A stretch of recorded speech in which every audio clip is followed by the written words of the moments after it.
ನನ್ನ ಹೆಸರು ಕವಿತಾ ಅಂತ ಹೇಳಿ, ನಾನು ಹೆಸರುಘಟ್ಟದಿಂದ ಬಂದಿದ್ದೀನಿ. ಇಲ್ಲಿಗೆ ಬಂದಾಗ ಅಂದ್ರೆ ನಾನು ಈ ವಿಷಯನೆಲ್ಲ ತುಂಬಾ ನಂಬೋದಿಲ್ಲ. ನಾನು ಎಲ್ಲೇ ಹೋದ್ರು ಯೋಚನೆ ಮಾಡ್ತೀನಿ, ಇದ್ ನಿಜನಾ ಸುಳ್ಳ, ಇಲ್ಲಿ ಆಗುತ್ತೋ ಇಲ್ವೋ ಅಂತ ನಾನು ಯೋಚನೆ ಮಾಡ್ತೀನಿ. ಆಗ್ಲೇ 6 ತಿಂಗಳಿಂದ ನಾನು ಇಲ್ಲಿಗೆ ಬರ್ತಿದ್ದೀನಿ.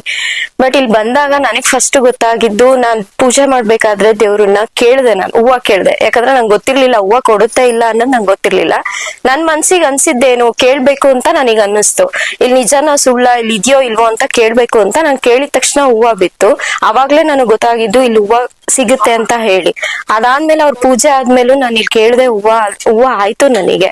ನಾನು ಇವತ್ತಿನ ದಿನ ಏನಾಯ್ತು ಅಂದ್ರೆ, ನಾನ್ ಬಸವನ್ನ ನೋಡ್ದಾಗ ನಾನ್ ಮನ್ಸಲ್ಲಿ ಅನ್ಕೊಂಡೆ, ಇಲ್ಲಿ ನಿಜವಾಗ್ಲೂ ದೇವ್ರಿದೆ ಅನ್ನೋದೇ ಸತ್ಯ ಆದ್ರೆ ಬಸವ ನನ್ ತಲೆಗೆ ಒಂದ್ಸತಿ ಆದ್ರೂ ಮುಟ್ಬೇಕು, ಆಚೆ ಹೋಗ್ಬಾರ್ದು, ಹೋದ್ರುನು ವಾಪಸ್ ಬರ್ಬೇಕು ಅಂತ ನನ್ ಮನ್ಸಲ್ಲಿ ನಾನು ಬೇಡ್ಕೊಂಡಿದ್ದೆ. ಬಟ್ ಇಲ್ಲಿ ಇರೋದ್ ಸತ್ಯ ಆಗಿದ್ರಿಂದಾನೇ ಈಚೆ ಹೋಗಿ ನಾನು ಅನ್ಕೊಂಡೆ ಈಚೆ ಹೋಯ್ತು ಆದ್ರೆ ಬರಲ್ವೇನೋ ಅನ್ಕೊಂಡೆ. ಬಟ್ ಅದು ವಾಪಸ್ ಬಂದು ನನ್ನ ಮೂಳೆಗೆ ಸಿಗಿಸ್ಕೊಂಡು ಆ ರೀತಿ ಮಾಡುತ್ತೆ ಅನ್ನೋದು ನಂಗೆ ಗೊತ್ತಿಲ್ಲ. ಅವಾಗ ಅನ್ನಿಸ್ತು ನನ್ಗೆ, ಇಲ್ಲಿ ನಿಜವಾಗ್ಲೂ ಶಕ್ತಿ ಇದೆ, ಆಗುತ್ತೆ. ಮತ್ತೆ ಪಟ್ಟ ಕೇಳ್ಬೇಕಾದ್ರೆ ನಾನು ಏನು ಹೇಳಿಲ್ಲ, ನಾ ಏನು ಮಾತೇ ಆಡಿಲ್ಲ. ನನ್ ಪರ್ಸನಲ್ಸ್ ವಿಷಯ, ನನ್ ಮನ್ಸೊಳಗಿರೋ ವಿಷಯಗಳು ಇಲ್ಲಿ ಅದೇ ರೀತಿನೇ ಅವ್ರು ಹೇಳಿದ್ರು. ಯಾಕಂದ್ರೆ ಫಸ್ಟ್ ನಾನು ಅವ್ರ ಹತ್ರ ಡಿಸ್ಕಸ್ ಮಾಡಿರ್ಲಿಲ್ಲ, ನನ್ ಪ್ರಾಬ್ಲಮ್ ಇದೆ, ನನ್ ಮನೇಲಿ ಪ್ರಾಬ್ಲಮ್ ಇದೆ ಅಂತ ನಾನು ಏನು ಹೇಳಿರ್ಲಿಲ್ಲ. ಆಸ್ ಎ ಒಂದ್ ಪರ್ಸನ್ ಆಗಿ ನಾನು ಇಲ್ಲಿಗೆ ಬಂದೆ. ಬಟ್ ಬಂದು ನೋಡಿದಾಗ ನನಗನ್ಸಿದ್ದು ಇಲ್ಲಿ ಟ್ರೂ ಇದೆ. ನನಗ್ ಬಂದಾಗ ಇಲ್ಲಿ ನಿಜ ಇದೆ, ಪಾಸಿಟಿವ್ ಥಿಂಗ್ಸ್ ಇಲ್ಲಿದೆ. ನನ್ ಮನೆಯಲ್ಲೇನೆ ಇಲ್ಲಿ ಬಂದ್ ಹೋದಾಗಿಂದಾನು ತುಂಬಾ ಒಳ್ಳೇದಾಗಿದೆ. ನಾನು ನನ್ ಮಗ ಎಲ್ಲ ಚೆನ್ನಾಗೇ ಇದ್ದೀವಿ. ನಾನು ಎಲ್ಲಾ ಕೆಲ್ಸನೂ ನಂಗಿಲ್ಲ ಆಗಿದೆ.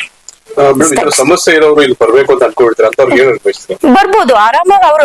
ಅವ್ರ ಸಮಸ್ಯೆ ಏನೇ ಇದ್ರೂನು ಇಲ್ಲ, ಅವ್ರ ಸಮಸ್ಯೆಗೆ ಪರಿಹಾರ ಇದೆ. ಬಟ್ ಬಂದ್ ನೋಡ್ಬೇಕು. ಎಲ್ಲೋ ಕುತ್ಕೊಂಡ್ ನೋಡೋದಕ್ಕಿಂತ ಒಂದ್ಸತಿ ವಿಸಿಟ್ ಮಾಡೋದ್ರಿಂದ ಏನು ತೊಂದ್ರೆ. ಎಲ್ಲೆಲ್ಲೋ ಸಾವಿರಾರು ರೂಪಾಯಿ ತಗೋತಾರೆ, ಲಕ್ಷಾಂತರ ರೂಪಾಯಿ ಗೊತ್ತಿಲ್ದಿರೇನೆ ಟಿಕೆಟ್ ಮಾಡಿರ್ತಾರೆ, ಏನೇನೋ ಗೊತ್ತಿಲ್ದಂಗೆ ಒಳಗಡೆ ಏನೇನೋ ನಡೀತಿರುತ್ತೆ. ಬಟ್ ಇಲ್ಲಿ ಹಾಗಿಲ್ಲ, ಬಂದು ಯಾರಾದ್ರೂ ಒಂದ್ಸತಿ ವಿಸಿಟ್ ಮಾಡ್ಬೇಕಲ್ವಾ. ಎಷ್ಟೇ ಪ್ರಾಬ್ಲಮ್ ಇದ್ರೂನು ಇಲ್ಲಿ ಅವರಿಗೆ ಪರಿಹಾರ ಸಿಗುತ್ತೆ. ಇಲ್ಲಿ ಇನ್ನೊಂದು ದುಡ್ಡು ಇಷ್ಟೇ ಕೊಡ್ಬೇಕು ಅಷ್ಟೇ, ಅದೆಲ್ಲ ಏನು ಇಲ್ಲ. ನಮ್ ಕೈಯಲ್ಲಿ ಏನಾಗುತ್ತೋ ಅದನ್ನ ನಾವಿಲ್ಲಿ ಮಾಡ್ಬೋದು. ಏನ್ ಪ್ರಾಬ್ಲಮ್ ಇದೆ?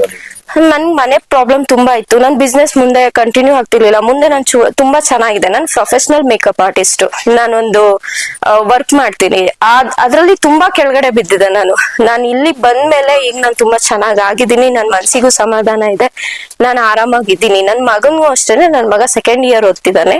ಅವನ್ಗೂನು ಸ್ವಲ್ಪ ಪ್ರಾಬ್ಲಮ್ ಇತ್ತು, ಅವನು ಸರಿ ಹೋಗಿದ್ದಾನೆ.